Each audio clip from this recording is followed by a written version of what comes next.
అందరికీ నమస్కారం. ఈరోజు మనం ఒక అదిరిపోయే అడ్వెంచర్ గురించి మాట్లాడుకోబోతున్నాం. ఊహించుకోండి, రాత్రిపూట క్యాంప్ ఫైర్ దగ్గర కూర్చుని ఒక మిస్టరీ కథ వింటుంటే ఎలా ఉంటుంది? ఎగ్జాక్ట్గా అలాంటి ఎక్స్ప్లెయినర్ ఇది. విజయవాడకు చెందిన నలుగురు మామూలు కుర్రాళ్ళు అనుకోకుండా ఒక పురాతన రహస్యంలోకి ఎలా వెళ్లారు? అక్కడ వాళ్లకి ఎదురైన సవాళ్లు ఏంటి? లేట్ చేయకుండా వెంటనే ఈ కథలోకి డైవ్ చేద్దాం. Okay, let's dive into this. అసలు ఒక నీలిరంగు స్ఫటికం నలుగురు ప్రాణ స్నేహితులను ఒక భయంకరమైన మిస్టరీలోకి లాగితే ఏమవుతుంది?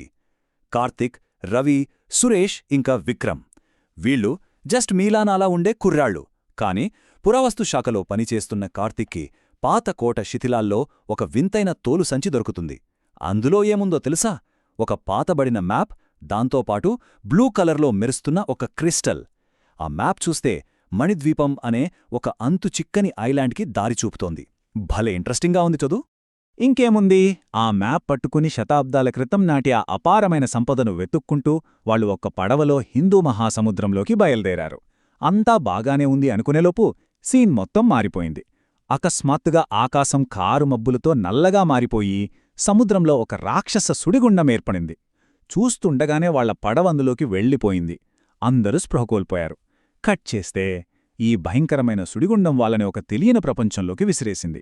వాళ్లు మెలుకు వచ్చేసరికి ఒక మాయా ప్రపంచంలో వెండిలా మెరిసే తీరాల్లో ఉన్నారు. అదొక వింతైన తీరం. ఇసుక మామూలుగా లేదు, అచ్చం వెండిలా తళతళలాడుతోంది.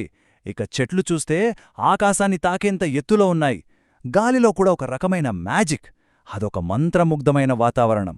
అప్పుడే ఒక మిరాకల్ జరిగింది. కార్తిక్ దగ్గరున్న ఆ బ్లూ క్రిస్టల్ సడన్గా గ్లో అవ్వడం స్టార్ట్ అయింది. ఒక చిన్న లైట్ లాగా అన్నమాట. ఆ వెలుతురు వాళ్లకి నిధి ఎక్కడుందో దారి చూపుతోందని అర్థమైంది. కాని ఆ ఐలాండ్ వాళ్లని అంత ఈజీగా వదిలిపెడుతుందా?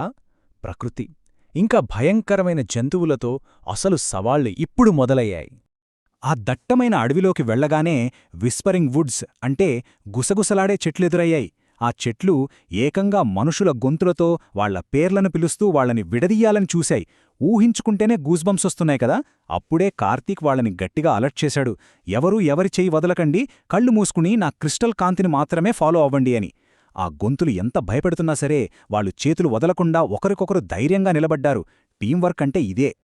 ఆ అడవిని దాటగానే వాళ్ళు వ్యాలీ ఆఫ్ టైం అంటే కాలాతీత లోయలోకి ఎంటర్ అయ్యారు. ఇక్కడ వెదర్ ఏంటంటే అస్సలు నమ్మలేరు. ఒక నిమిషం మండుతున్న ఎండ, నెక్స్ట్ మినిట్ కుండపోత వర్షం, ఆ వెంటనే రక్తం గడ్డగట్టేంత చలితో మంచు.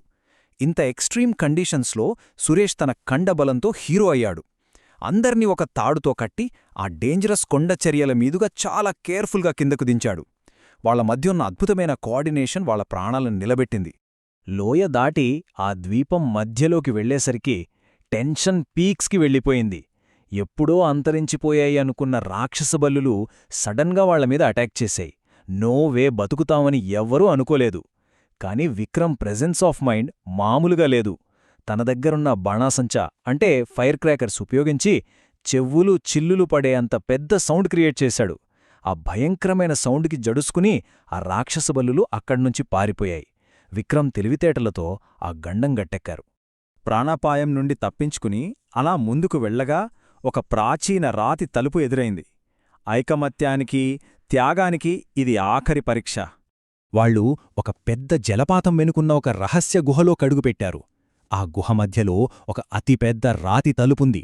దానిమీద వింతైన గుర్తులు, ఒక భయంకరమైన పజిల్ చెక్యున్నాయి. అదేంటో తెలుసా?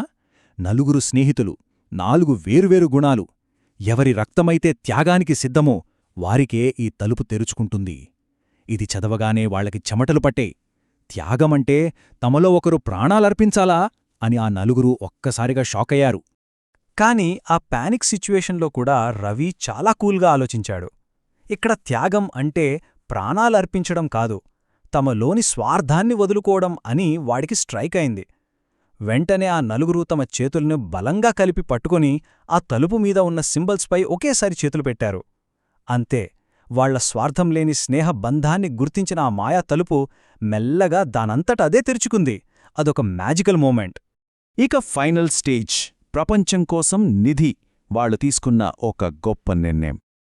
ఆ తలుపు తెరుచుకునే లోపలికి వెళ్లగానే వాళ్ల కళ్ళు బైర్లు కమ్మాయి. ఎక్కడ చూసినా గుట్టలుగా బంగారం, వజ్రాలు, పురాతన తాళపత్రాలు, ఆయుధాలు. కాని అక్కడొక కఠినమైన వార్నింగ్ ఉంది. ఈ నిధిని ప్రపంచ కళ్యాణం కోసం వాడితేనే మీరు ఇక్కడ నుండి ప్రాణాలతో బయటపడగలరు. వాళ్లు దాన్ని తూచా తప్పకుండా పాటించారు. వాళ్ళకి కావాల్సినంత మాత్రమే తీసుకుని ఒక మత్స్యకారుల పడవ ద్వారా సేఫ్గా ఇంటికి చేరుకున్నారు. ఆ నిధితో వాళ్లు సొంత ఆస్తులు పెంచుకోలేదు. పేదపిల్లల కోసం స్కూల్స్, ఉచిత ఆస్పత్రులు కట్టించారు. ఈ అడ్వెంచర్ వాళ్లకి కేవలం సంపదను మాత్రమే కాదు, ధైర్యం, త్యాగం యొక్క అసలైన విలువను నేర్పింది. వాళ్ళు తిరిగి వచ్చిన వెంటనే ఆ మాయా మణిద్వీపం మళ్లీ ఆ సముద్ర గర్భంలో ఎప్పటికీ మాయమైపోయింది. అయితే ఇక్కడ మనం ఆలోచించాల్సిన విషయం ఒకటుంది. నిజమైన నిధి ఏది? వాళ్ళు తీసుకువచ్చిన ఆ బంగారమా, లేక కష్టకాలంలో వాళ్ళు ఒకరికొకరు అండగా నిలబడి ప్రాణాలకు తెగించి పోరాడిన ఆ విడదీయరాని స్నేహబంధమా? ఖచ్చితంగా స్నేహమే కదా. ఐకమత్యంలో ఎంత బలముందో ఈ స్టోరీ ద్వారా మీకు బాగా అర్థమైందననుకుంటున్నాను. ఈ అద్భుతమైన ఎక్స్ప్లెయినర్ మీకు నచ్చితే ఈ పాయింట్స్ని గుర్తుంచుకోండి. మళ్ళీ ఇంకో ఇంట్రెస్టింగ్ ఎక్స్ప్లెయినర్తో కలుద్దాం.